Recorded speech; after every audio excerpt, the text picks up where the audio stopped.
Welcome to the Bakersfield City Council meeting. This television broadcast is brought to you by the local cable companies, the County of Kern, and the City of Bakersfield.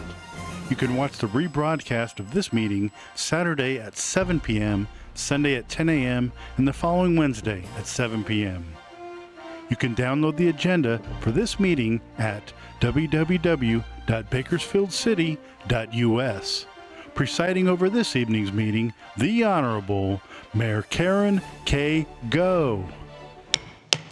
Good evening. It's my pleasure to call to order the 5:15 regular City Council meeting of December 13th, 2023. So great to see all of you. Welcome. Madam Clerk, please call the roll. Mayor Go. Here. Vice Mayor Gonzalez. Here. Councilmember Arias. Here. Councilmember Weir. Here. Councilmember Smith. I am here. Councilmember Freeman. Here. Councilmember Gray. Here. Councilmember Core. Here. Thank you. We have the pleasure tonight of having Pastor Vernon Kemp, who's a senior pastor of Greater Harvest, to offer the invocation. He's here for somebody special, but you'll get to see that somebody special a little bit later. And then following the invocation, we have the honor of having the Centennial High School We the People team to lead us in the pledge. First place at the We the People regional competition, and over 150 Kern County students participated in that competition, where they were asked to demonstrate their understanding of constitutional principles through simulated congressional hearings. Now try to do that. Centennial has won the regional competition 22 times, including 12 out of the 13 most recent consecutive years. The team's going to advance to the state competition in January, but we know how that's going to turn out because it always turns out that way. Coach Joseph Byron, thank you so much for leading your teams consistently to the championship, state and national, year after year. So thank you so much. Would you all please stand for the invocation? Let us bow our heads for a word of prayer. Gracious Father, we thank you for this space of grace that you have afforded us to come together and to share in this council meeting. And Lord, we pray for our mayor, and we pray for our vice mayor, and we pray for the council. I pray for this council meeting tonight. Give them wisdom and guidance as they deliberate on the items before them. And God, may every decision be righteous in your sight for our benefits and for your glory. In the matchless name of Jesus, we pray. Amen. Amen. Thank you, Pastor.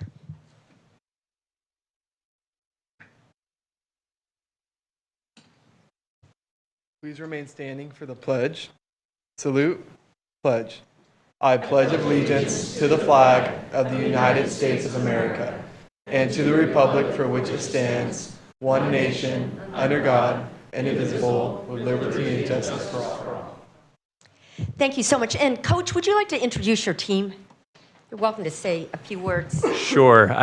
Thank you for having us tonight. This is just 3 members of our 24-member team. We have Meredith Padilla from Unit 4. And we have Savannah Johns from Unit 2, and then Samuel Galligan from Unit 6. And just super proud of the work they've put in and the growth that they've experienced. And we're looking forward to representing our community at the state competition. Thank you.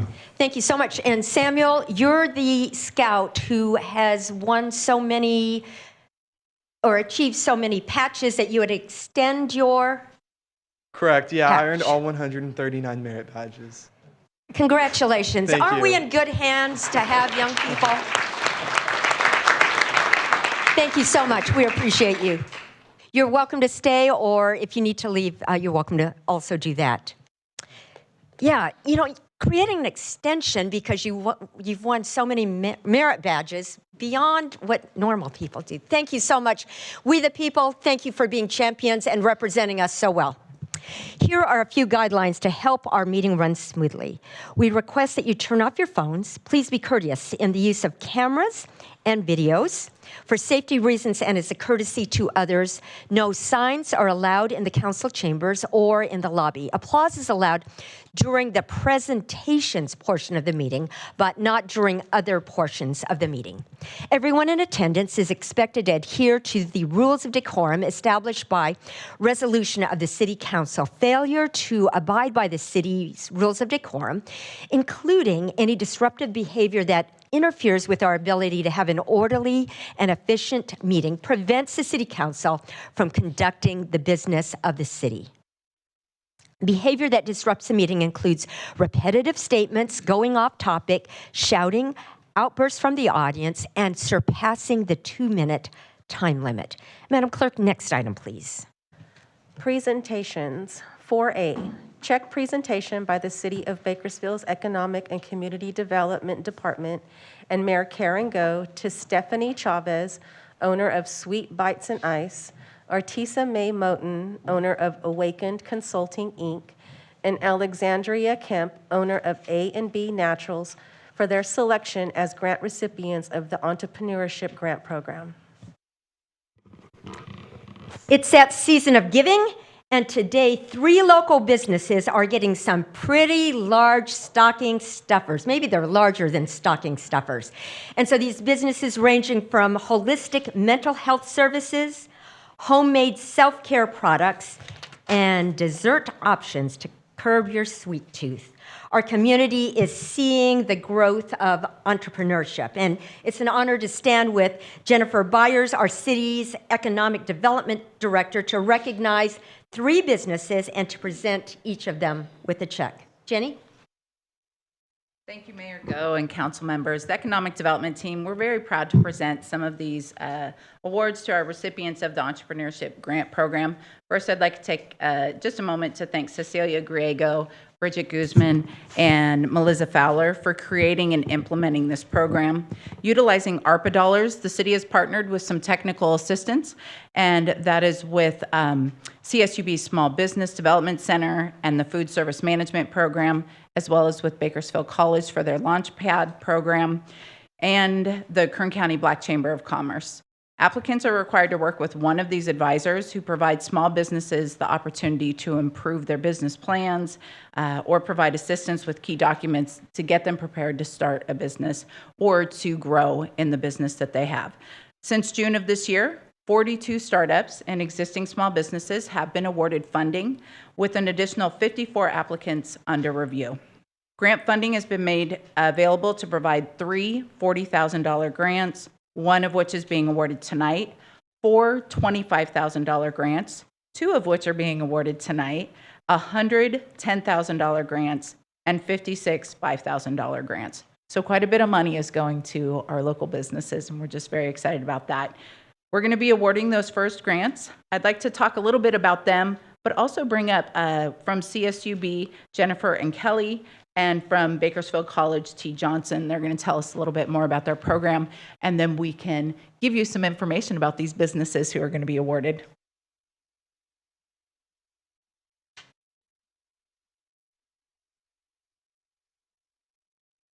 Good evening, Mayor Go and council members. I'm Jennifer from Cal State Bakersfield Extended Education. I'm very proud of the food service management program that we've created and have worked so closely with the SBDC to make sure that our local entrepreneurs and those with small businesses are able to expand their businesses and employ more people. So it's been wonderful to help out the city and award these great people, very much deserving funds. Good evening, Mayor Go, to the city. We just want to say thank you. My name is T. Johnson. I am the director of the Launchpad, where we launch businesses. We meet with Christian Clegg monthly to discuss our needs in our community and our small businesses. We know that when the dollars came down from COVID, a lot of our small businesses didn't get them for a variety of reasons, but you guys stepped up to the plate. And you provided resources for these businesses to have access to capital and the technical assistance that they need. And we thank you for that. Congratulations to all of the businesses. We still have more money and more funding, so we're looking to help more businesses. But thank you to the city for providing the support that we desperately need here in our community. let's introduce those businesses. So we have Artisa May Moten of Awaken Consulting. She's the owner of a holistic mental health collective business located at 2201 F Street. She specializes in neurocounseling for families, groups, and individuals. Her services include counseling and mandated classes, clinical career development, and mental health corporate master training. Her expansion plans include hiring a new mental health professional, neurofeedback eye movement desensitization, and reprocessing equipment to expand the scope of services. She is being awarded, she's one of the recipients of our $25,000 grant. And so I don't know if you want me to go through all of them, or we can just do this one as one, and then the provider, if you'd like to step up and also get your photo. Good evening. I'm Artisa May. Let us hold fast the profession of our faith without wavering, for he is faithful that promised. When God called me to do this, I thought it was too big. This foster child, starting an entrepreneurship and changing lives. I'm a trauma-informed therapist that merges neuroscience with brain training and brain imaging to help those who went through the same trauma as I did. I thought it was expensive to be an entrepreneur. I needed capital and money, and he has provided every step of the way. This grant isn't just funding me, it's funding generations to come. So thank you.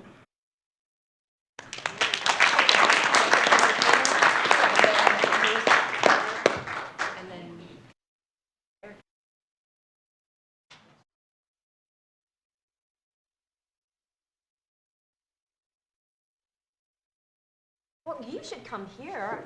Your money. It's the community money. There we go.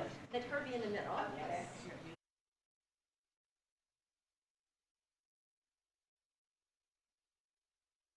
6 miles?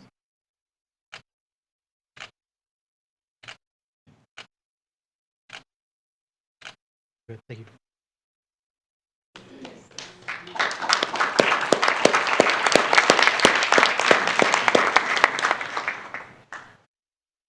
Okay. Next up, we have Alexandria Kemp of A&B Naturals Eco Market. They're located in downtown Bakersfield at I and 18th Street. They offer self-care remedies and homemade products. A&B Naturals carries their own handmade items and handcrafted stone bracelets, but they also serve other small businesses. They provide shelf space for more than 10 local vendors. And so they're not only creating a business for themselves, they're creating a business space for 10 others. And so their products include specialty items such as palm oils, soaps, candles, hair products, jewelry, and more. So it is Christmas time, so if you'd like to go on down there, I'm sure she'd appreciate that if you shop local. Her expansion plans include hiring a store associate and increasing products and inventory. And so Alexandria Kemp is the recipient of a $25,000 grant.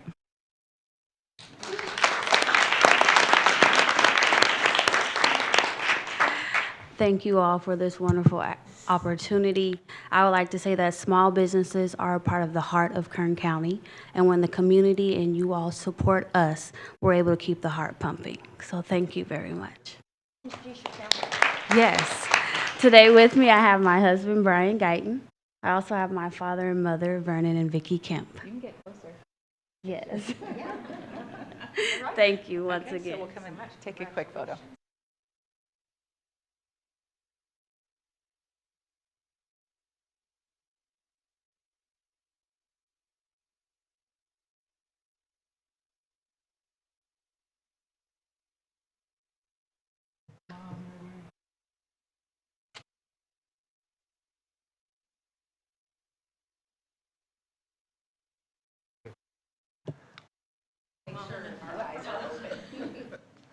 While they're taking a photo, I'll just make a commercial.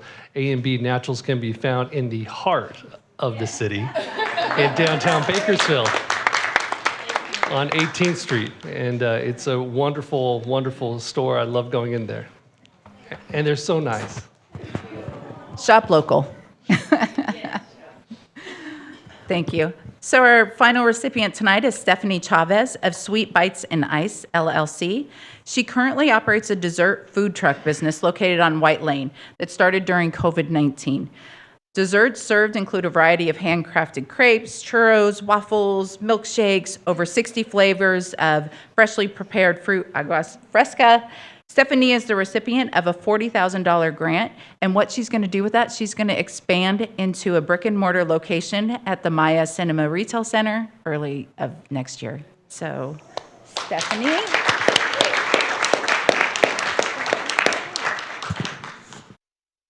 Thank you so much. I would just like to thank the City of Bakersfield for the opportunity and for providing this grant for small businesses. It's just an amazing opportunity for us to expand our small business that we started with our family during 2020. So just a big thank you. Also, a big thank you to the Small Business Development Center that has been with us, advising us since before we started. So just great resources. Thank you. Come over here, take a photo.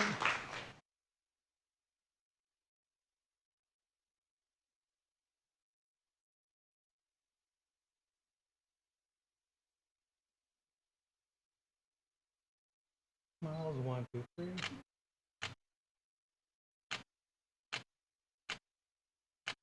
Good, thank you. Thank you. Can we have the other two awardees just come up here and we'll just... Okay. Try to put that in the ATM.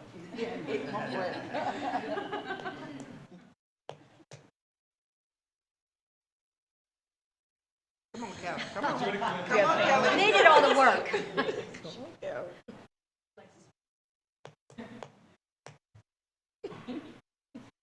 Yes. You need to get closer.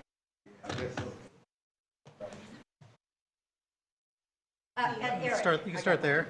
Make our way down. Go ahead, you're good.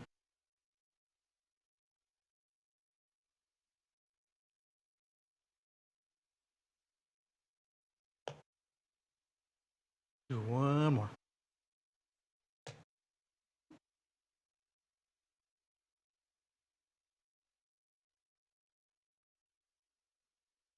Thank you very much. Let's give it up for our awardees. Yeah. And thank you, City Council, for allocating these ARPA dollars to assist these businesses. You can see it makes a true impact to our community. Thank you.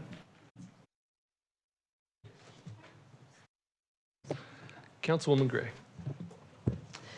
Good evening, everyone. I just want to congratulate these small business owners. I know how difficult it is to be in business, and I'm speaking to the three of you.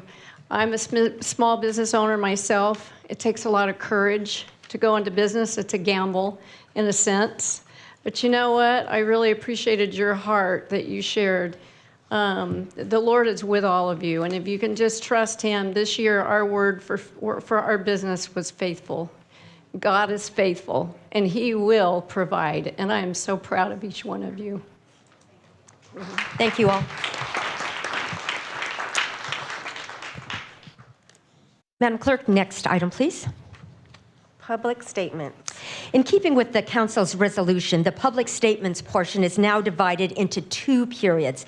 There's a period for items listed in the meeting agenda and items not on the meeting agenda. Statements for items listed on tonight's agenda are given a 2-minute time limit, 20 minutes total per agenda item. The consent calendar as a whole constitutes one agenda item. Statements regarding items not listed on the agenda are given a 2-minute time limit, 20 minutes total. If you have written comments that are longer than your verbal statement, please give them to the clerk, who will give copies to the council. If you're here to make a public statement, please fill out a public speaker card and give your completed card to the city clerk. We ask that you mark whether you're here to speak on an item listed on tonight's agenda or in a matter not on the agenda. Speakers who do not identify a specific agenda item will be presumed speakers for the non-agenda portion. Those speakers will be called during the non-agenda portion of the meeting. If you are here On public hearing item 9A, now is not the time to speak. You'll be given an opportunity to speak when that item is called later in the meeting. We're very interested and concerned with your issues. However, due to the public notice requirement of the Brown Act, the council can't take action when an item isn't on the agenda. The council can, however, refer your matter to committee or request that staff contact you. Madam Clerk, do we have any public speakers regarding items listed on tonight's agenda? Mayor Go, we've received 7 speaker cards for items listed on tonight's agenda. Thank you. Would you go ahead and call the speakers? Go ahead and call the first one and then just let the second one know to be ready, please. Okay. So the first speaker is Terry Kahn, followed by Kathy Parker, and then Jackie Morris.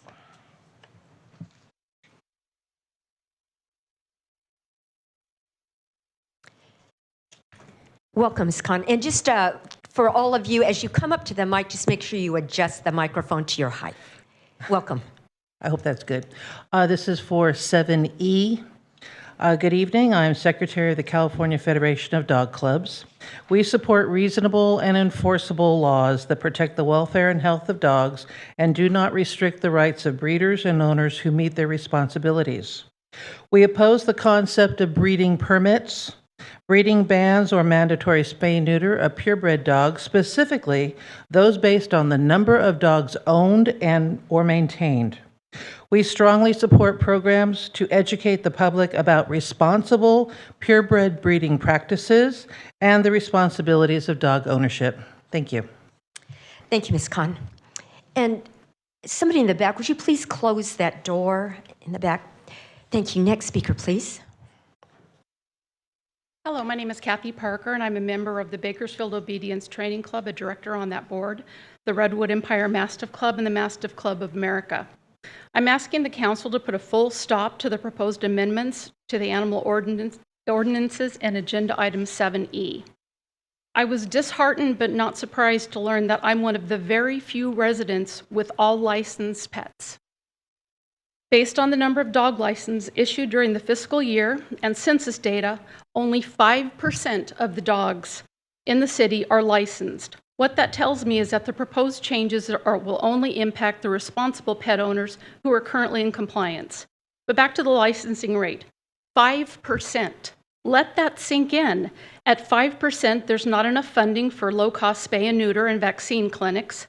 At 5%, the odds are dismal that a pet will be reunited with its owner with no information in the system. So I would ask that you fund animal control so they can educate the public.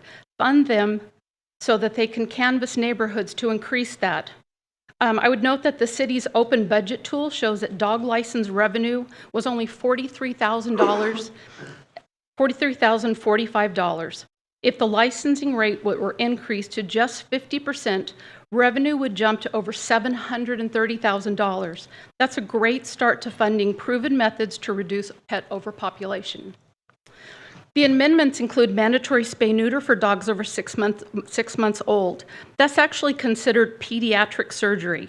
I've had to contractually agree not to spay or neuter any of my dogs until they're 2 years of age, and I'd be happy to provide all the peer-reviewed studies documenting the adverse health effects of pediatric spay-neuter, including lifelong orthopedic issues, increased cancer rates, and shortened lifespans. If your goal is to reduce pet overpopulation, this isn't the way. The mandatory spay-neuter laws haven't reduced pet overpopulation where they've been implemented, and owners who currently won't spend $15 fee for a pet license are certainly not going to spend the hundreds of dollars to spay or neuter their pets, even at the peril of not being able to retrieve those from the shelter when they've been lost and picked up. Ms. Parker, your time is up. Can you bring your comments to a close, please? I would just encourage you to pull that 7E from the consent agenda for further discussion. We have a lot of information to provide. Thank you, Ms. Parker. Next speaker, please. Madam Clerk.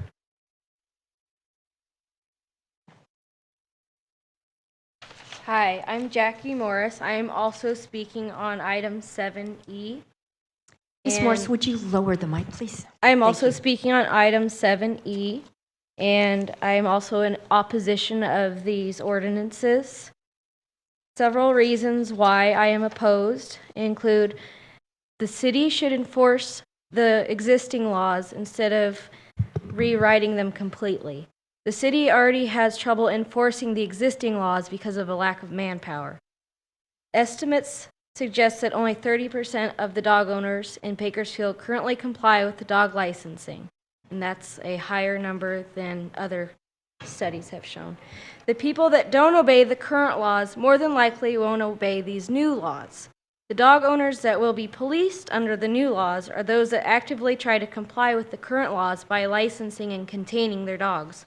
Under the new laws, the individuals who have licensed their dogs will be the easiest to find in police, while those who are not obeying the current laws by licensing their dogs will likely fly under the radar and continue to receive no penalties. Backyard breeders and puppy mills will either not bother to obtain a breeding permit because it would cut into their profits, or would use the permit to legitimize themselves in the eyes of the general public. Only the responsible breeders will be affected by the new laws and have to undergo the mandated inspections. These permits and inspections place an added and unnecessary burden on the responsible breeders. The responsible breeders health test the dogs that they wish to breed, carefully select the puppy's new homes, and will take a puppy back no matter its age if the new family can no longer keep it. The responsible breeders that comply with the existing laws and who would comply with these new laws already do not make a profit from breeding their dogs. In contrast, the people who engage in puppy milling do not obey the current laws and will not obey these new laws because it would cut into their profit.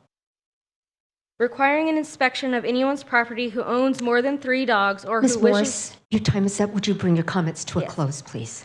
to breed a litter is a violation of the person's right to privacy in their own home and the right to private property. I have some that I'd like to pass out. Thank you. Mr. Wesley, there are plenty of seats here. Would you please sit down? Back issue? Or? The next All right. speaker is Jeff Danston, followed by Al Baxter, and then Sandra Placencia.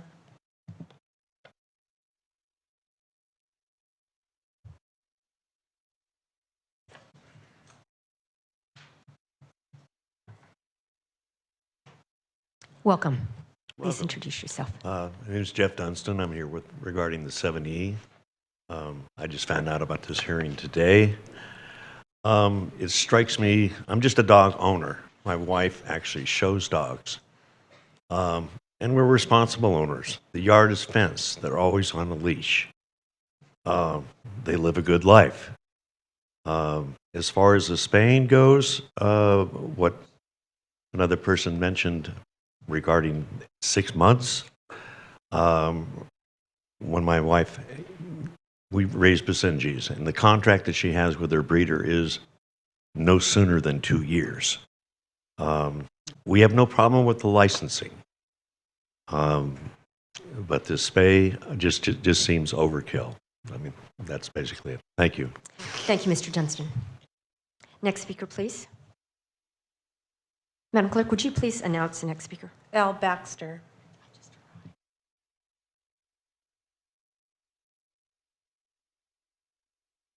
Welcome. Good evening. I'm Lori Baxter. That was my husband. And yes, I do show my dogs. My one girl, who will be 11 on the 28th of this month, is a grand champion bronze. If I had to spay or neuter her, I could not have showed her due to AKC's rulings. I am opposed to mandatory spay and neuter because I am a responsible dog owner, and this agenda is not going to help those who do not spay and neuter their dogs and who are not responsible people. I ask that you turn this proposition down, and I thank you. Thank you, Ms. Baxter. Next speaker, please. Sandra Placencia.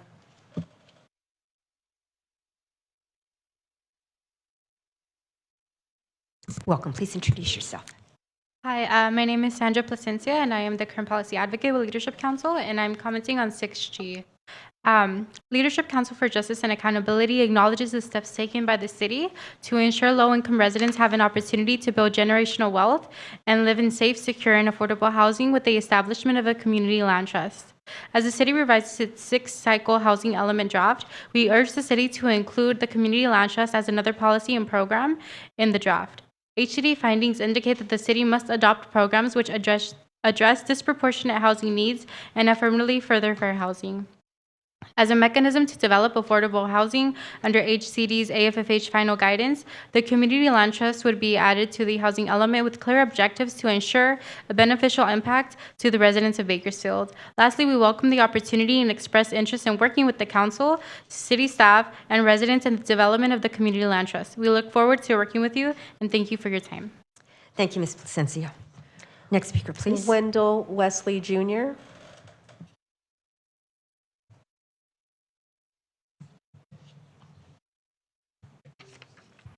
Welcome. Please introduce yourself. Yes, hi. My name is Wendell Wesley Jr., Mayor Go, City Councilman, City Management. Regarding Community Land Trust, there's a pathway to use Community Land Trust to make and bring true affordable housing here to Bakersfield. And we can do that inclusionary in a way where all of Bakersfield would be happy with. I'm sure of it. So I'm inviting members to sit with me and other members of the community so we can explain more in detail how that would work and how that would be beneficial to all of Bakersfield. Also, in regards to affordable housing in that area, community land trusts can also be made for affordable housing. And when we do that, we need to also make sure that we have green spaces and utilities that create an infrastructure that is energy efficient and up current with today's laws. Thank you. Thank you, Mr. Wesley. Next speaker, please. Marilyn Morris, followed by Priscilla Cervantes.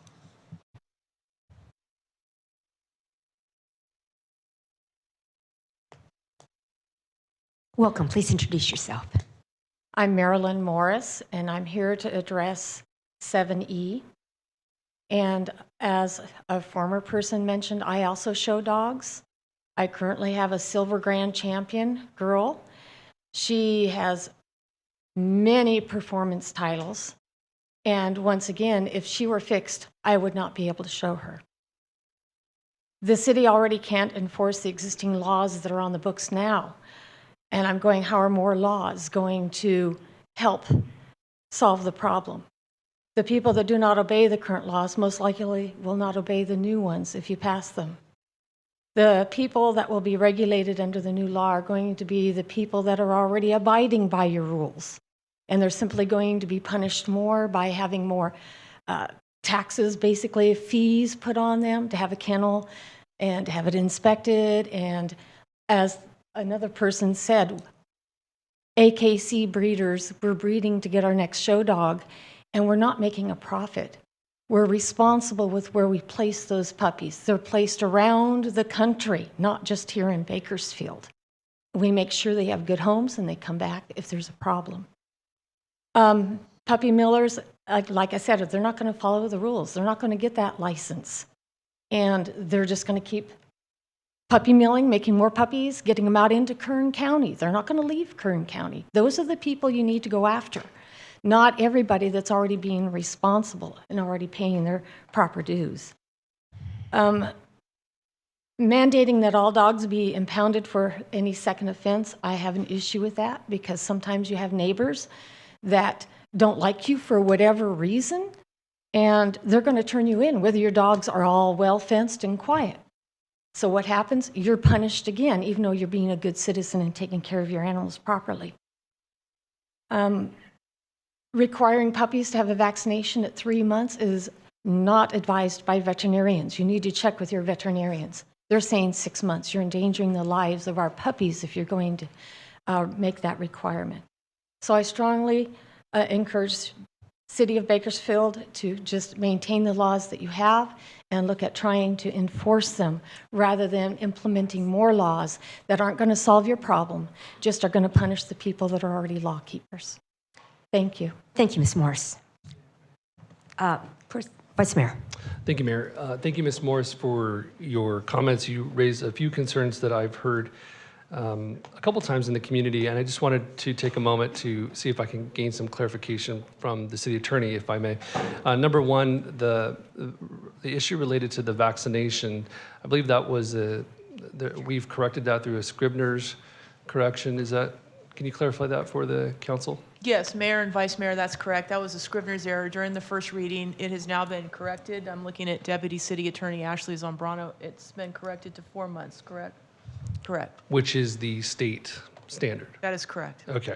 And then also, there was another question related to, I believe it was directed at ordinance enacting chapter 6.07 related to mandatory spay and neuter.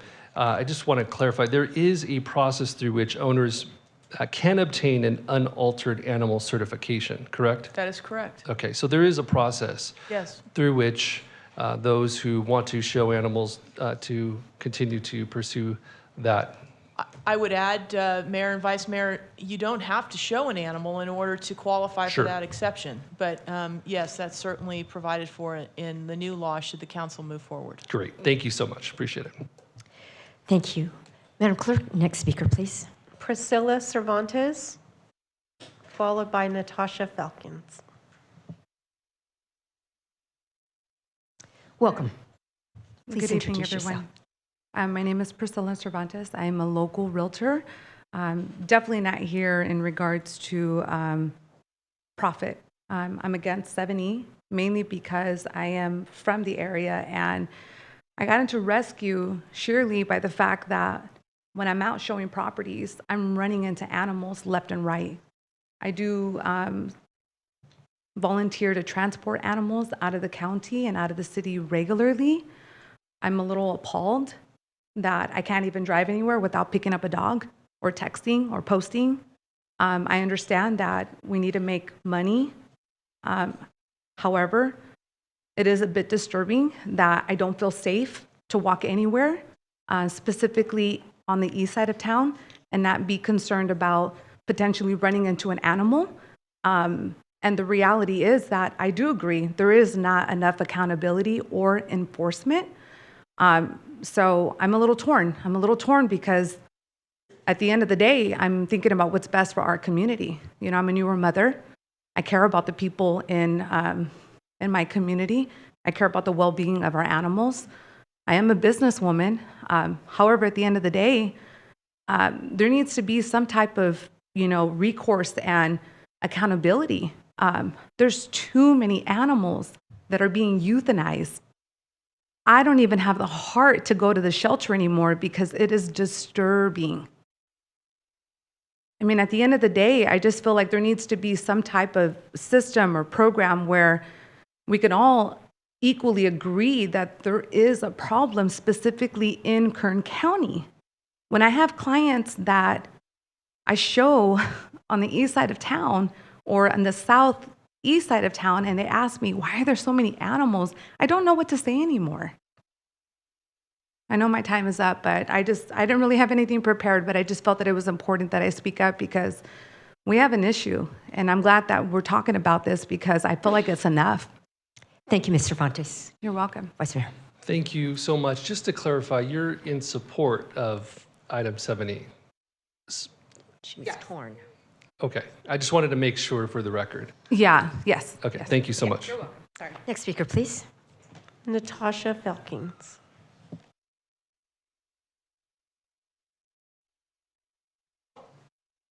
Good evening, Mayor. Hello, I'm Natasha Falcons. Hello, Council.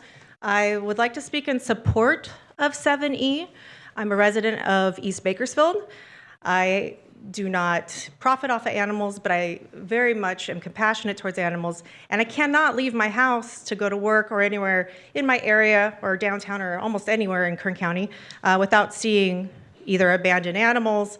And I myself have taken in animals for years because I simply cannot let them just walk around with the dangers of being ran over, being harmed.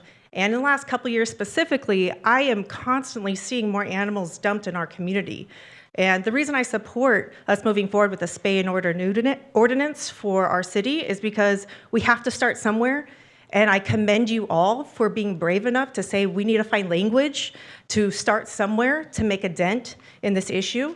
A lot of folks that aren't here tonight, we have rescues that are closing down because they are overwhelmed with abandoned animals from our community. In addition to that, we have a tremendous amount of animals that are just simply being left within our city limits, left to die, left to the elements in one way or another, left to be harmed. And so I believe an ordinance is necessary. We need to find a way, a unified way to proceed forward. I think that this language supports that, supports some sort of progress in this issue.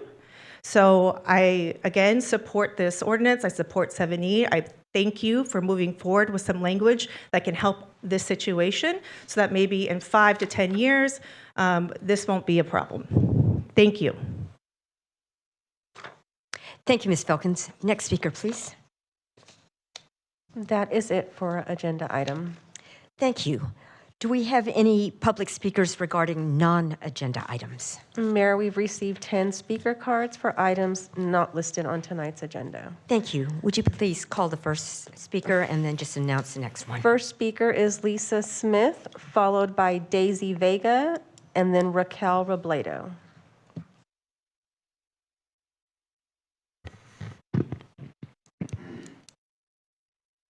Welcome. Please introduce yourself. My name is Lisa Smith. My name is Lisa Smith, and I'm here to update you on events at my last statement 2 weeks ago. First, I need to acknowledge that Councilmember Mrs. Gray did in fact reply to my email before the last City Council meeting.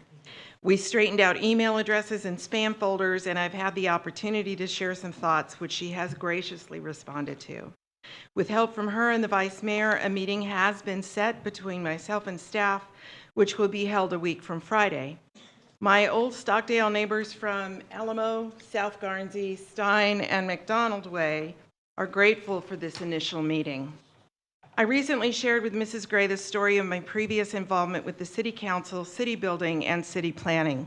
It happened almost 4 decades ago after the city issued oil drilling permits in ag zone land right behind my house.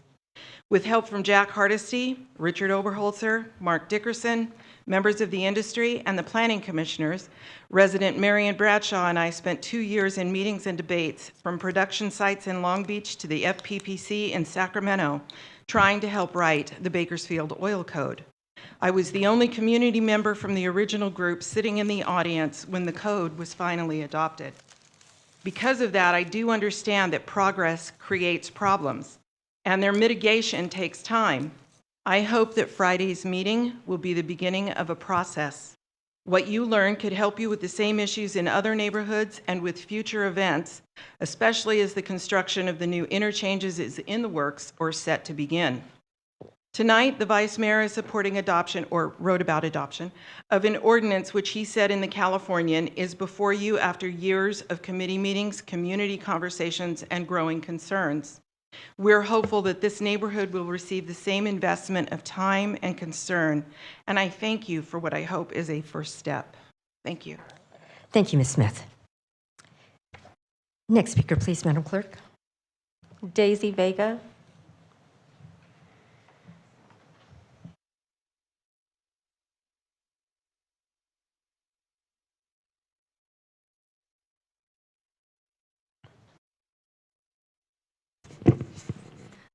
Hello. Welcome. Please introduce yourself. Hello, my name is Daisy Vega, member of Greenfield Walking Group, and I would like to thank Karen Go and everyone else for the crosswalk and the lights near the Sheets Career Center program. I really thank every single one of you. It really makes me so happy because I've been struggling since I was in high school, and now I still walk through there, and I was still struggling, and I'm really thankful for that. And I really appreciate every single one of you for helping me out. And I also want to report another problem that I've been having. This other problem involves Golden Valley High School Street, and Hoskins Street. It involves that it's a how do you call it? Let's say it's a sidewalk. We'll call it that way, sidewalk. It never switches to the hand. It always stays. The hand's always there, and it never switches. So I always wait for a long period of time, and it never switches. And for me, it's a danger because the cars walk out, and I can get run over, or I have to either wait so no cars come around. And I hope we can get that fixed too. Thank you so much. And thank you so much again for helping me and my community and my team members. Thank you. Thank you, Ms. Vega. We appreciate that. And staff, can you follow up on the sign? Thank you. Next speaker, please. Raquel Robledo. Welcome. Hello, my name is Raquel Robledo, and I wanted to bring to your attention the intersection on White Lane and Monitor Street. As there's no turning lights available on either side, so no turning left lights, it has become a hazard for the students or children attending South High School as well as Prosperity Elementary School. That's all. Thank you. Thank you. Alondra Villanueva.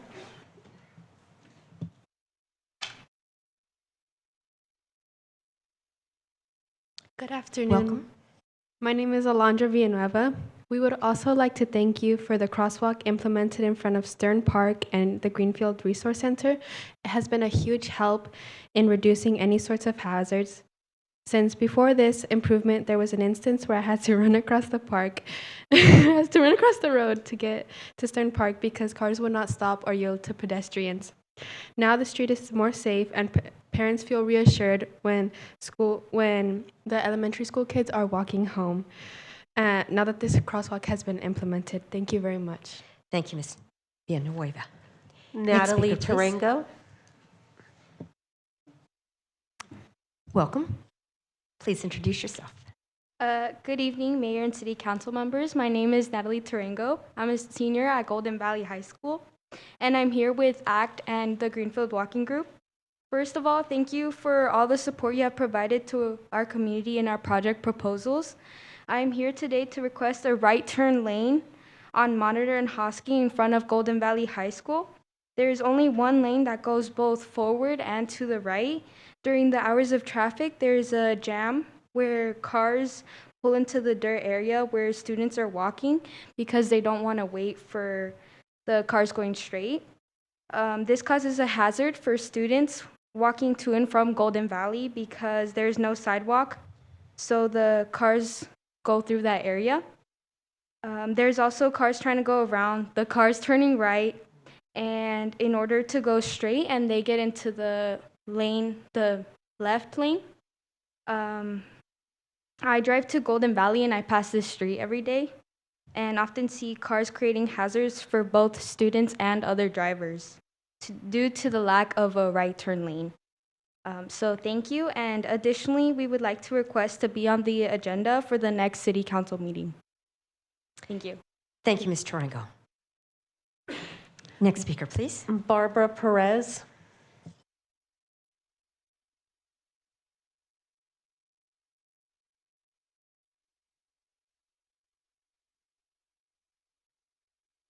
Welcome. Please introduce yourself. Good evening, City Council. My name is Barbara Perez. I'm part of the Greenfield Walking Group and ACT organizations. I'm once again thanking you for the Hawk system lights on both in front of Golden Valley and Stern Park. It's greatly appreciated by not only our organization, but our community members as well. But we would also like to ask for these Hawk system lights around Bakersfield High School. We have still students and other community members that feel unsafe. They don't feel safe around those high velocity streets when either pedestrians and drivers alike. So if we could get Hawk systems lights there too, that'd be greatly appreciated. Thank you so much. Thank you, Ms. Perez. Natalie Santa Maria. Just wait 1 minute until the Vice Mayor has comment. Thank you, Mayor. First, let me say to all the students, wonderful job. Really well done. I'm so proud of all of you for stepping up and delivering comments this evening. What you are saying, I'm right there with you. I think many of us on the council are right there with you. We need to improve our transportation infrastructure to make it safer for all road users, including those who are walking to school or bicycling to school. And that's definitely a goal that we share with you. So thank you for lending your voice and spending your time with us tonight. That's wonderful. Hawk signals, I love them. In fact, we put our very first hawk signal on 24th Street, right in Ward 2, a few years ago, and it's been utilized quite regularly. So I'm so happy that you found in your experience that these hawk signals are actually beneficial for the community and actually being used. That's really important to identify. I do share similar concerns regarding California Avenue.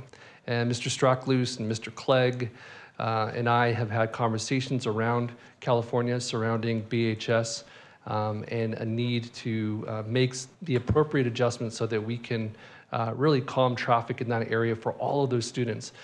And I'm out there practically every morning, pass through that area, and it unnerves me to see so many students walking outside of the sidewalks. The sidewalks are far too narrow for the number of students who are traveling to school every day. We must make improvements in that area. The good news is we have a project in design right now for Chester Avenue, a Chester Avenue improvement project, which will go into downtown Bakersfield. And that'll be an exciting project for a lot of my constituents, but all of the entire community. But I think what we need to do as we look towards the next year is look at ways in which we can design an improvement project similar to Chester Avenue, a gateway project on California Avenue from State Route 99 to Chester Avenue, and making those improvements for all of those pedestrians along that area.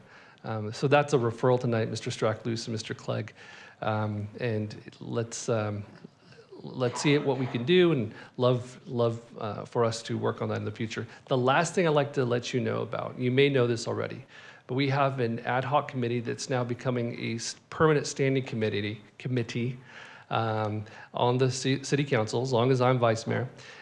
It's called the Multimodal and Safety Committee, Transportation Safety Committee.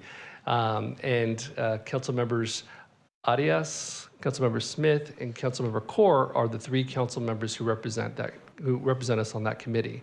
And they're taking up lots and lots of issues related to pedestrian and bicycle safety and road safety in general in that committee. And I encourage all of you to visit that committee meeting as well. It's really important stuff, and we all learn a lot when we attend. So thank you again for being here tonight, and congratulations. Ms. Santamaria, please. Good afternoon, Mayor, council members.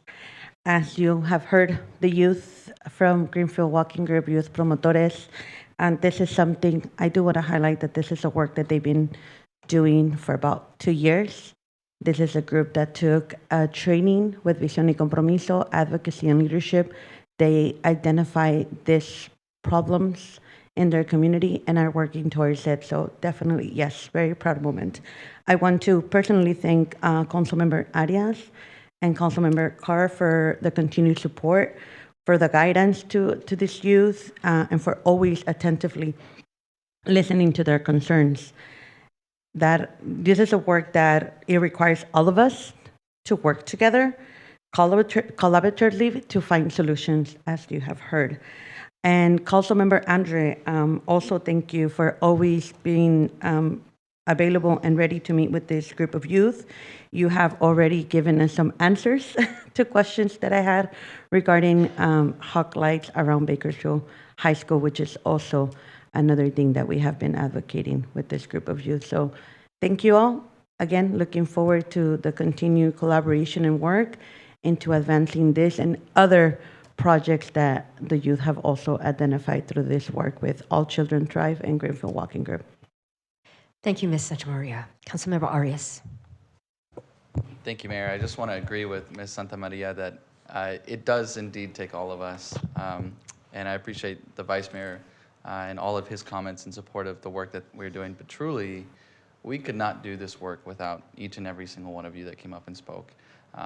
It has been a long, arduous process that predates even my time on the council, but it's because of your persistence and your constant education and your ability to continue to organize on campus, in the community, hosting, backyard, get-togethers, serving tamales. That is the great work of the Greenfield Walking Group and each and every one of you. So I just want to say thank you for doing that. Count me in for the next time that you're serving tamales. I will absolutely be there. But I also want to give kudos to our staff who've just been tremendous as well. Greg has led an incredible team and effort working with Councilmember Smith and Councilmember Kaur on the ad hoc committee to really drive a lot of this work. And it's certainly a goal of mine to make our Southeast community a standard and a model to follow for the rest of our community.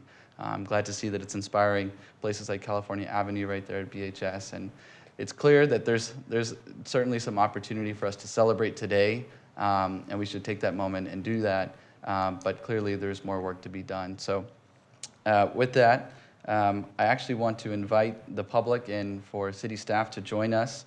I'm actually going to be taking a walking audit/tour coming up here on Wednesday, December 20th at 8:30 in the morning.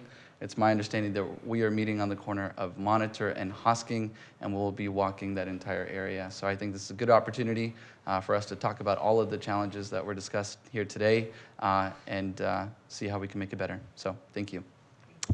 Thank you. Councilmember Kaur. Hi, everyone. Just want to thank our youth for being a consistent voice. It is never easy to get up and speak on the mic, but your consistency here at the City Council, but also in having community meetings. Just last week, Councilmember Arias and I, along with city staff, were at the Monitor Street corridor improvement meeting that we held, a community session that we held that was so inspiring to attend and very well attended, might I add. And that doesn't happen without the advocacy that you do after hours. And I know so many great ideas came out of it. And that part of Bakersfield, our South Bakersfield corridors, they truly matter. They're important. We're going to continue improving pedestrian, student, family experience. And to me, even on a personal note, I've shared even at our Monitor community meeting, but I grew up right there on Monitor and Hosking. So every time we talk about it, it's personal for me too.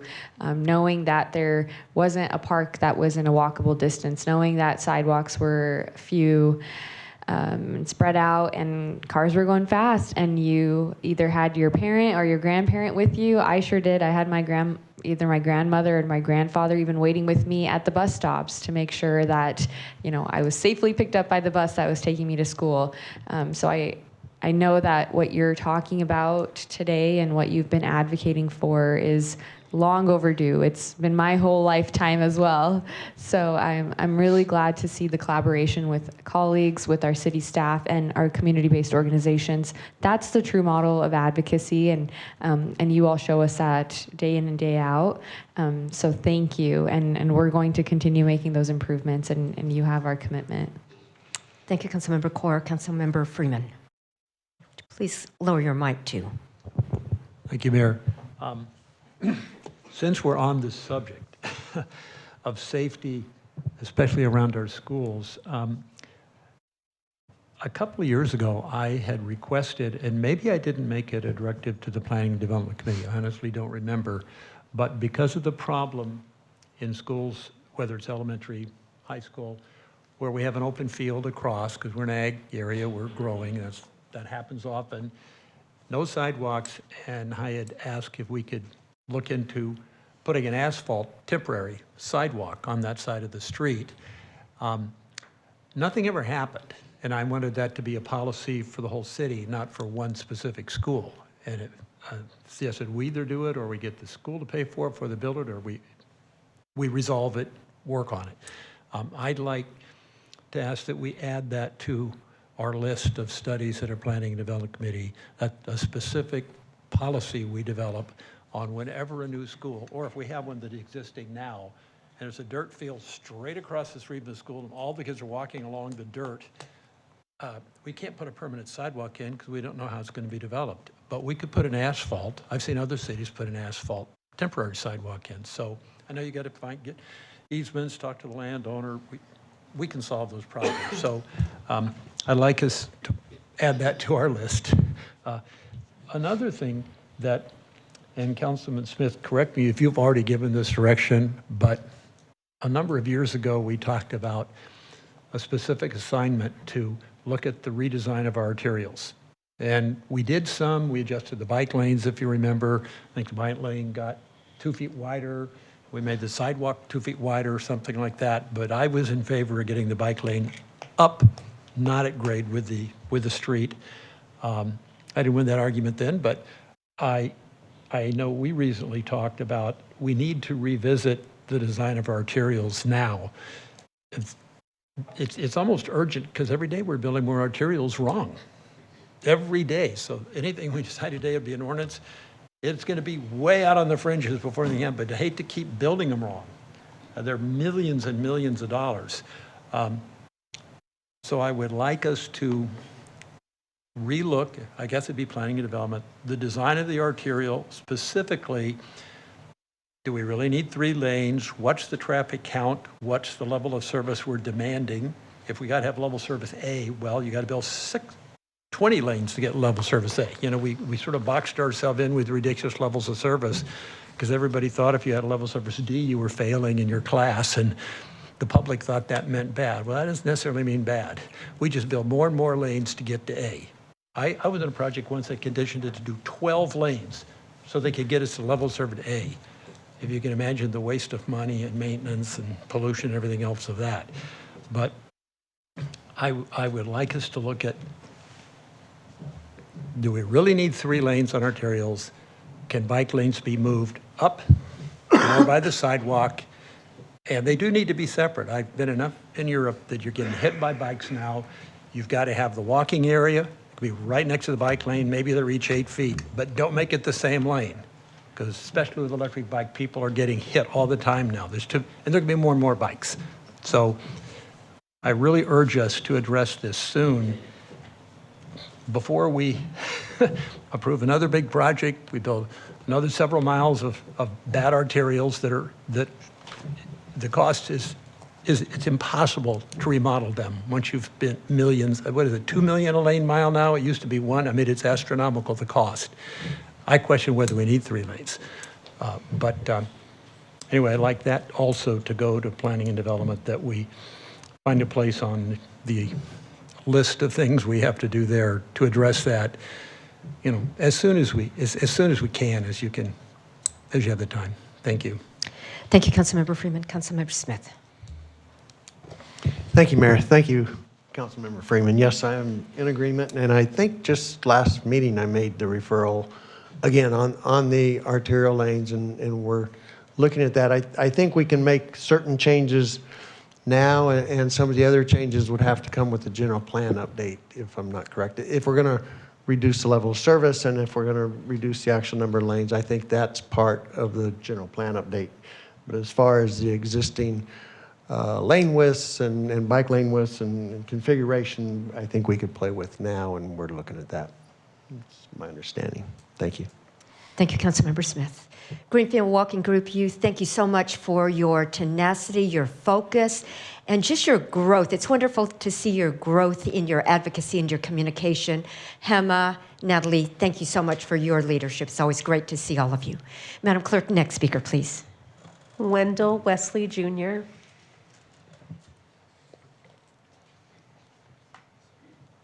Welcome. Thank you once again. I want to kind of keep on that theme and then switch quickly to clean air. On N Street at California, you have the California Senior Housing. There's 3 buildings there. There is not a safe pathway to get from buildings A and B to Building C. We got people in chairs and scooters that are leaving from the driveway. And so it's a danger to them because every time they leave from a driveway, cars are coming in, cars are coming out, people are making right turns and left turns. And I did notice they recently put in some wheelchair accessible ramps there on N Street, right there by Building C. But we need one directly from the gate at the gazebo going straight across the street. And it'd be really nice if we added that hawk system because there's a school right there with no four-way stops and people are always speeding. So speed bumps would not be amiss at that location as well, both sides of the crosswalk. Going to clean air, yeah, I live right there. BHS, the traffic is a mess. And as we grow, downtown and Old Town, we need to have stuff that are related to clean air, like a high-speed rail. I know it's in our works, but I think the time is now. We need not to wait 30 years or whenever it is, but we need infrastructure that's going to provide clean air, just for the simple fact that a lot of us are choking. Asthma and valley fever is on the rise, and it's affecting all of us. So we need infrastructure that's going to allow us to have clean air, and that's also energy efficient as well. Thank you. Thank you. For the record, would you just say your name, please? Wendell Wesley, Jr. Thank you. Next speaker, please. Sandra Placencia.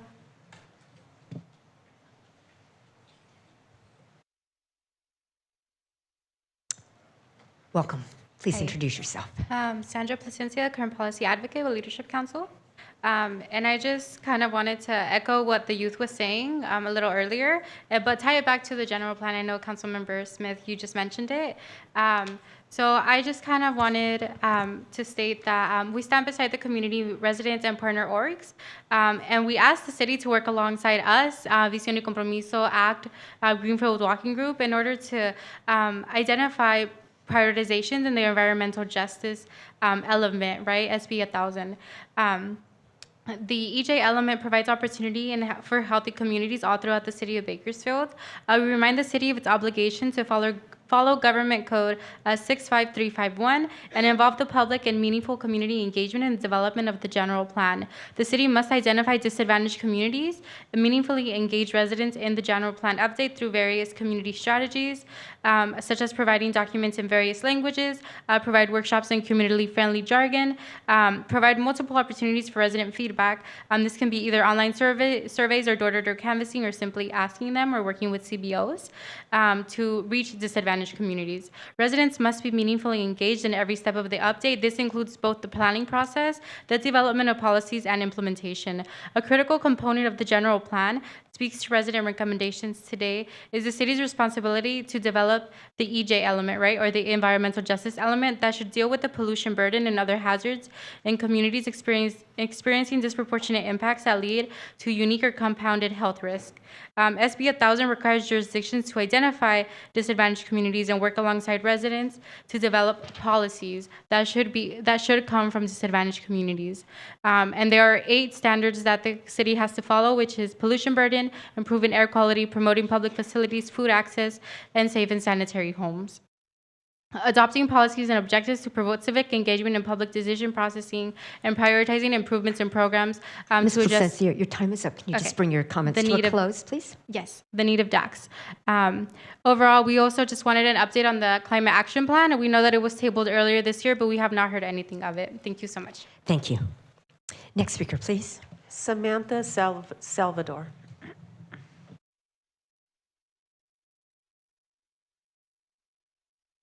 Welcome. Please introduce yourself. Hi, my name is Samantha Salvador. I'm here to talk about the new freeway that's being built along, is that Stockdale Highway? As construction has slowed, the lots surrounding areas are being less maintained and have noticed an increase in the following: loitering, off-leash dogs running up to us and onto our property, glass and various trash in our front yard, encampments, people digging through our trash and recycling bins, and then discarding of trash just kind of in the neighborhood. Our neighborhood once felt safe, and we were able to let our children go out and play outside. I was like, we no longer feel that. The last meeting we attended, we had heard that there were plans in place to address this. We haven't really heard any of those plans. We were kind of hoping to hear a detailed when available. Thank you. Thank you, Ms. Salvador. Madam Clerk, do we have any other speakers? May I just make a comment, please, Mayor? Ms. Salvador, thank you so much for attending tonight's meeting and addressing those concerns. I'd love to reach out to you and speak with you offline in more detail, but also would like to ask the city manager's office to please have someone reach out as well so we can dig in specific issues to address those concerns right away. Thank you for being here. Thank you. Madam Clerk, are there any other speakers? That was our last speaker, Mayor. Thank you. Next item, please. Next item is appointments. 6A, 3 appointments at large to the miscellaneous department's Civil Service Board. 2 appointments are due to the term expiration of Kevin Oliver and Ronald Wolf on December 31, 2023. 1 appointment is due to the resignation of Nyla Hogan with a term set to expire December 31, 2024. 3 applications for appointment have been received from Lewis David, Ronald Wolf, and Nyla Hogan. Thank you, Vice Mayor. Thank you, Mayor. I'd like to make a motion tonight to appoint Nyla Hogan and Ronald Wolf to the Miscellaneous Civil Service Board. Okay. All right, very good. You have a motion? Please cast your votes.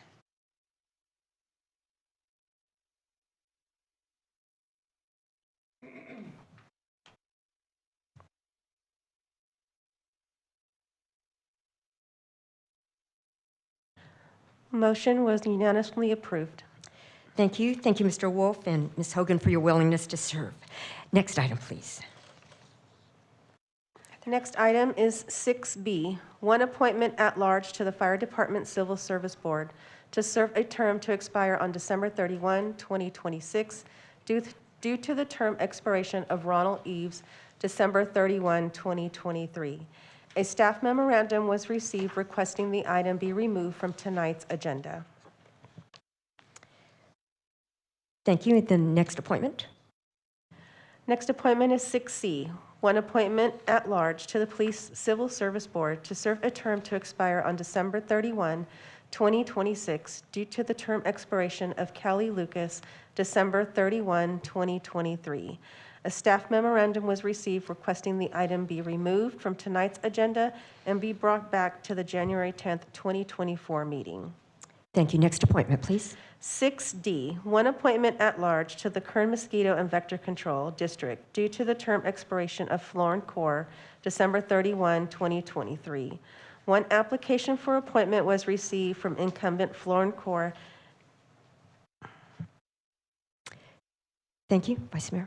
I move to appoint Florin Core to the Kern Mosquito and Vector Control District. You have a motion. Please cast your votes.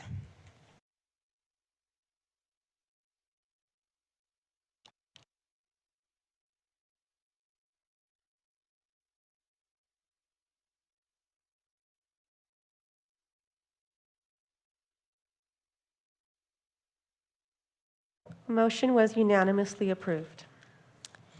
Thank you. Next appointment, please. 1 appointment at large to the Board of Directors of the North of the River Recreation and Park District to serve a term to expire December 31, 2027, due to the term expiration of member Brooks Douglas. Term expires December 31, 2023. 3 applications for appointment have been received from Brooks Douglas, Councilmember Bob Smith, and Lewis David. Lewis David does not reside within the district boundaries, therefore his nomination cannot be considered. A ballot will be provided with the remaining 2 applicants. Thank you. As the city clerk provides ballots to the council, I'd like to clarify the voting process for you. Although the council will use ballots, the outcome of the vote will be made public by the clerk. Based on these results, the council will then make the appropriate motion regarding each appointment. Following the council meeting, the individual ballots will be available for public review in the city clerk's office.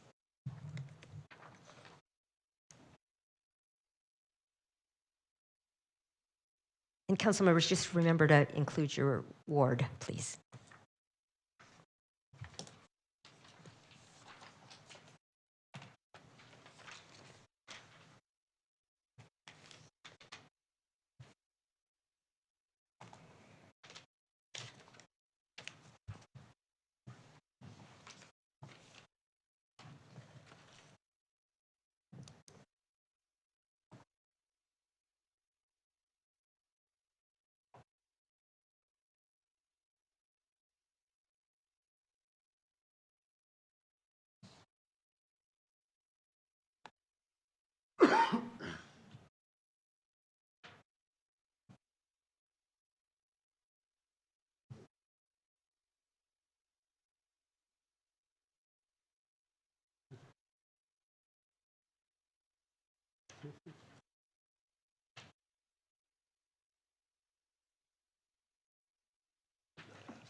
Madam City Attorney, there was just a question whether Councilmember Smith is able to vote for himself in this case. Mayor, that's a really good question. Yes, he is. Thank you.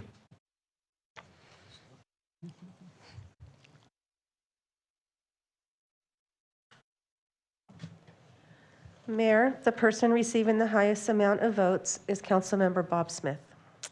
Thank you. Thank you, Councilmember Smith, for your willingness to serve. Next appointment, please. Oh, a motion, please. Motion. Yes. Motion to appoint Councilmember Bob Smith to the Board of Directors of the North of the River Recreation and Park District. If motion, Board. please cast your votes.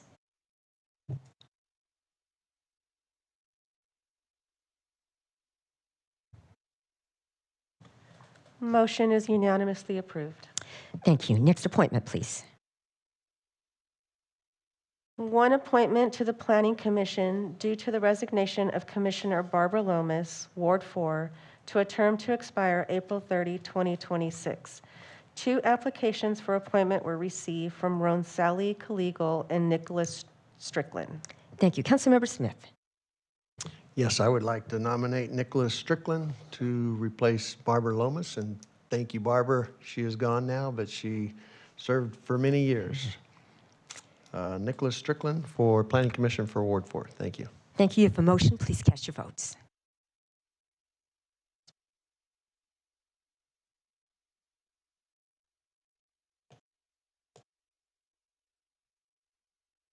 Motion was unanimously approved. Thank you. And Mr. Strickland, thank you for your willingness to serve. Next appointment, please. Appropriate appointments to form the Bakersfield Community Land Trust. Thank you. And Madam City Attorney, comments? No, Mayor, I think the Vice Mayor is prepared to move forward. Right. I have also City Council comments. I see none. Vice Mayor. Thank you, Mayor. As we all know, the lack of adequate affordable housing in our city is one of the contributing factors to the recent rise in homelessness within the city. And on October 11th, 2023, the council shared the vision by approving resolution number 145-2023, authorizing the establishment of the Bakersfield Community Land Trust, which is a nonprofit entity to develop, construct, finance, and preserve existing affordable housing units in the city. As part of the formation process, the City Council will need to appoint the initial directors and an incorporator of the Bakersfield Community Land Trust. Therefore, as Vice Mayor tonight, I move to appoint Council members Bruce Freeman, Bob Smith, and myself as the initial directors of the Bakersfield Community Land Trust, with the Vice Mayor serving as the incorporator. That's my motion. You have a motion, please cast your votes.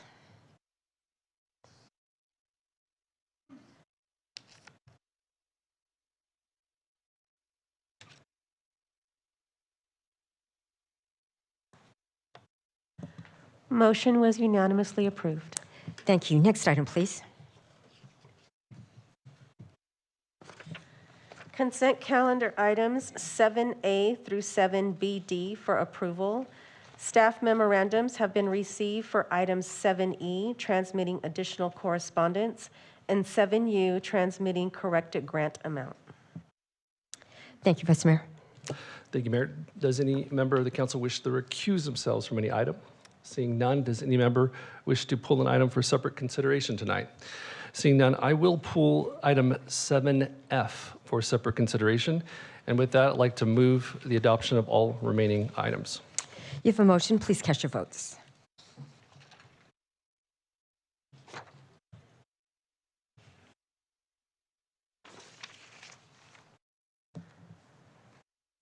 Motion was unanimously approved. Thank you. And item 7F. Thank you, Mayor. This item is a resolution urging expedited implementation of Care Court and SB 43. I'd like to read the resolution. Whereas the number of homeless individuals in the city of Bakersfield has nearly tripled since 2017, and whereas in 2022, 50% of the nation's unsheltered individuals resided in California, while California compromises only 12% of the nation's overall population. And whereas since 2018, the city of Bakersfield has moved quickly to triage the state's homelessness crisis by funding 500 new shelter beds, and whereas the city's 268-bed Brundage Lane Navigation Center has already moved more than 300 people out of the shelter and into permanent housing since its opening in October 2020. And whereas the city spends over $20 million a year to address the homelessness crisis, including operation and support of the Brundage Lane Navigation Center, Flood Ministries Street Outreach, Code Enforcement Rapid Response Teams, Police Department Impact Teams, Clean City Teams, the Park Ranger Program, the Bakersfield-Kern Regional Homeless Collaborative, prioritizing and funding affordable housing through the city's Economic and Community Development Department, and the creation of a new restructured homelessness team in the city manager's office. And whereas cities are experiencing the cost of a failed state-run system and policies, and whereas despite the city's substantial investments in programming to end homelessness, service providers report increasing service resistance among some Bakersfield homeless population as a result of severe mental health and substance abuse challenges. And whereas, according to a recent University of California San Francisco statewide study of people experiencing homelessness, 66% of homeless individuals noted symptoms of mental health conditions, and 31% of homeless individuals report regular use of methamphetamines. And whereas, according to data collected by the city's homelessness street outreach contractor, Flood Ministries, 90% of the homeless individuals residing in the city of Bakersfield are from the county of Kern. And whereas the city of Bakersfield has joined the California League of Cities and the Big City Mayors Coalition in supporting a number of landmark state reforms. And whereas in September 2022, the governor signed Senate Bill 1338, which established the Community Assistance Recovery and Empowerment Court Program, or CARE Court. And whereas CARE Court allows family members, nonprofit organizations, and public safety personnel to file a petition with the courts for an individual to receive a care plan for housing, medication, and recovery supports. And whereas the deadline for the County of Kern to complete implementation of CARE Court is December 1st, 2024. And in October 2023, the governor signed Senate Bill 43, which expands the definition of gravely disabled for purposes of involuntarily detaining an individual with a severe substance abuse disorder or a co-occurring mental health disorder and a severe substance use disorder or chronic alcoholism that is unable to additionally provide for personal safety or necessary medical care. And SB 43 permits a county, by adoption of a resolution of its Board of Supervisors, to defer implementation until January 1st, 2026. And whereas taken together, CARE Court and Senate Bill 43 are the most significant changes to California's behavioral health system in over 50 years to address the homelessness crisis throughout California. Now, therefore, be it resolved by the Council of the City of Bakersfield as follows. Number one, the above recitals are true and are incorporated by reference herein. Two, the City Council hereby urges expedient implementation of CARE Court program and Senate Bill 43 in the County of Kern. And number three, the City Council recommends a phased implementation of the programs to avoid delay in addressing homelessness in the City of Bakersfield. And finally, four, the resolution shall take effect immediately upon its passage. Colleagues, we cannot afford to wait 2 years for implementation of SB 43, period. People are dying on our streets. Neighborhoods are dying. This issue continues to grow. We continue to expend resources and do whatever we can to address the rise in homelessness in our community, but more tools are needed. Just yesterday, I had an opportunity to meet with Jim Wheeler, who's in the audience tonight, Executive Director of Flood who does tremendous work, has been on the front lines of the homelessness crisis now for years, leading our street outreach work, contracted work. I think it's fair to say, if I can paraphrase Mr. Wheeler, it is important for us to implement both carrots and sticks in order for us to address the issue. That Care Court and SB 43 is required for a certain subpopulation of people who are experiencing homelessness. And the time is now for us to act. We need the County of Kern to be a good partner with the City of Bakersfield, and thankfully, in many ways, they have been. But we need to see the implementation, the swift implementation of both Care Court and SB 43 in our local community. We cannot wait 2 years. I want to close by also thanking Mayor Go for her leadership at the state level with the Big City Mayors Coalition in pushing forward this legislation throughout the last calendar year. With that, I'd like to make a motion to adopt the resolution. Thank you, Councilmember Gonzalez. Without a question, this is California's paramount issue. As the Vice Mayor was saying, it's a priority of the big city mayors, and they're all expressing the same urgency. I just returned also from the Cal Cities board meeting, and without any question, bipartisan, expressing that same urgency to move forward. Councilmember Gray. Thank you, Mayor. Today I put in a phone call to our Board of Supervisors, the chairman of the board, Jeff Flores, to again urge the county to get on top of this, because this is a human tragedy that we're experiencing. I have been in touch with Jim Wheeler over a gentleman. I think you've heard me talk about him before, Mr. Cape Man. I've nicknamed him. So he flies around in traffic with a cape in my ward, literally, and very dangerous. And Mr. Wheeler has sent his team out, I believe, 4 different times, Jim, to address this, and we can't do a thing about it. And one time he had a mallet in one hand and another heavy instrument in the other, and he's flying around.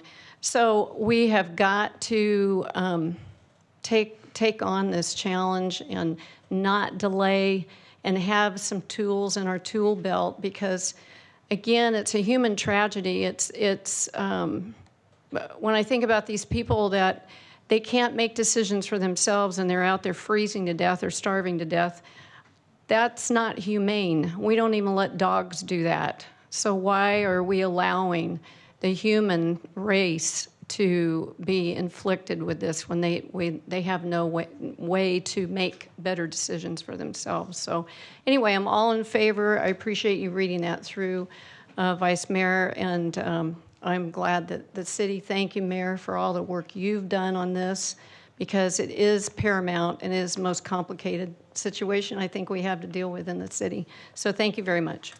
Thank you, Councilmember Gray. You have a motion. Please cast your votes.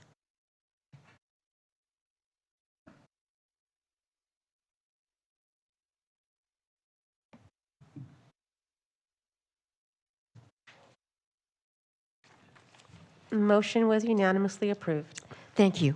We are so blessed to have Anthony Valdez, Assistant to the City Manager, lead this advocacy for us with the big city mayors. He is on this all the time, trying to move these issues forward, and also with the League of California Cities. Thank you, Anthony, so much for your support.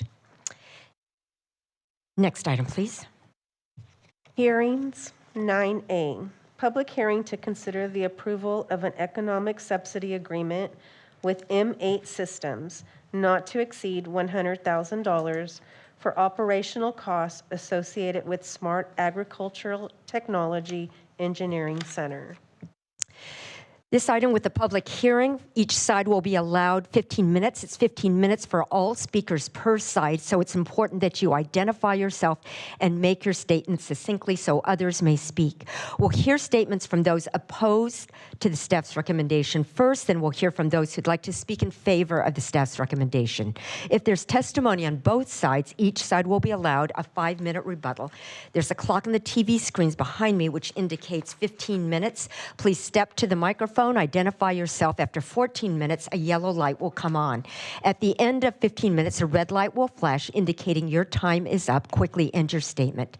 You may ask questions during your statement, but they won't be addressed until the public hearing is closed. If you have written comments that are longer than your verbal statement, give them to the clerk. She'll provide copies to the council. Please be courteous to others who wish to speak. And we have already heard the public hearing item.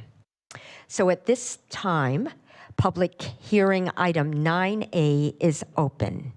Is there, let's have staff. Do you have comments?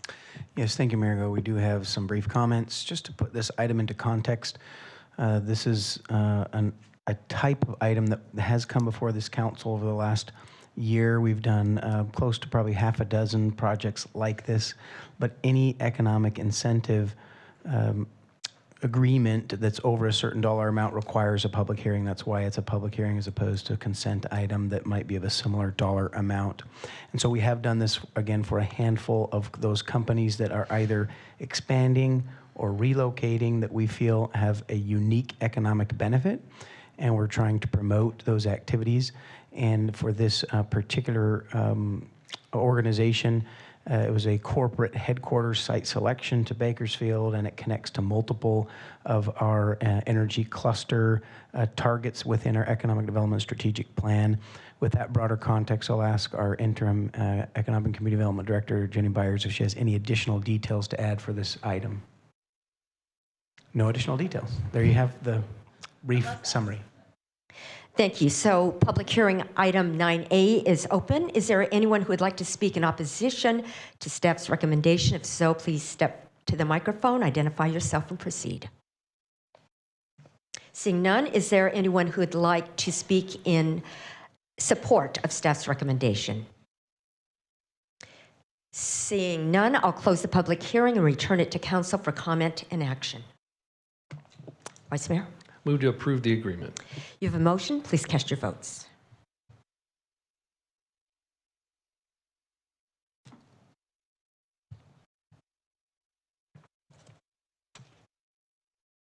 Motion was unanimously approved. Thank you. Madam Clerk, next item, please. Council and mayor statements. Vice Mayor. Thank you, Mayor. I have a few comments tonight.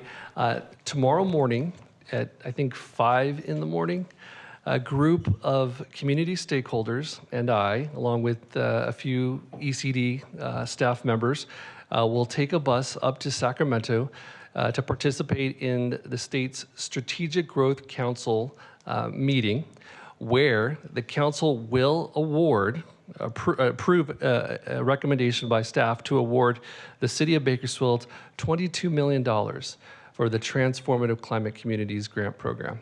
This is part of a project that we call locally Southeast Strong, and I've been pleased to partner and work with many of the stakeholders in the community, along with Councilmember Arias, in order for us to make significant investments in Southeast Bakersfield through this grant program. Leveraging these state dollars, all in, we're looking at over or close to $60 million of investment in this area, in this part of Ward 2. So I'm very, very excited about tomorrow. Not so excited about the bus ride back home, but I am excited about the investment that the state is about to make and the partnerships that we're about to build upon with state leaders in order for us to make really incredible investments, truly transformative investments in Southeast Bakersfield. So I want to acknowledge all of the economic and community development team, in particular Jason Cater, who has led the efforts, who did a tremendous job in community outreach and engagement, and many other stakeholders who are participating in the process, many community leaders. I'd like to ask if we can agendize a ceremonial presentation at some point in a future council meeting where we can bring in the stakeholders and we can celebrate here locally. But certainly we will be celebrating tomorrow on the bus ride home. Number two, I want to thank city staff and Public Works for their work in Westchester related to the Westchester Lighting Improvement Project. Here we've been able to install neighborhood lights on both A Street and C Street between Truxton and 24th Street, and they look wonderful. They're beautiful. In fact, they look so wonderful that I've had so many requests from other constituents to expand the program. So I'd like to ask that we look at, in the next fiscal year, expanding the program 2 streets in each direction. So both west and east, so we can continue to double down and improve the lighting in our most historic, or one of our most historic neighborhoods in Bakersfield. And then finally, council members, you may have noticed, and some community members may have noticed, that this year as vice mayor, I really aimed to align our council goals with our committees that we have established.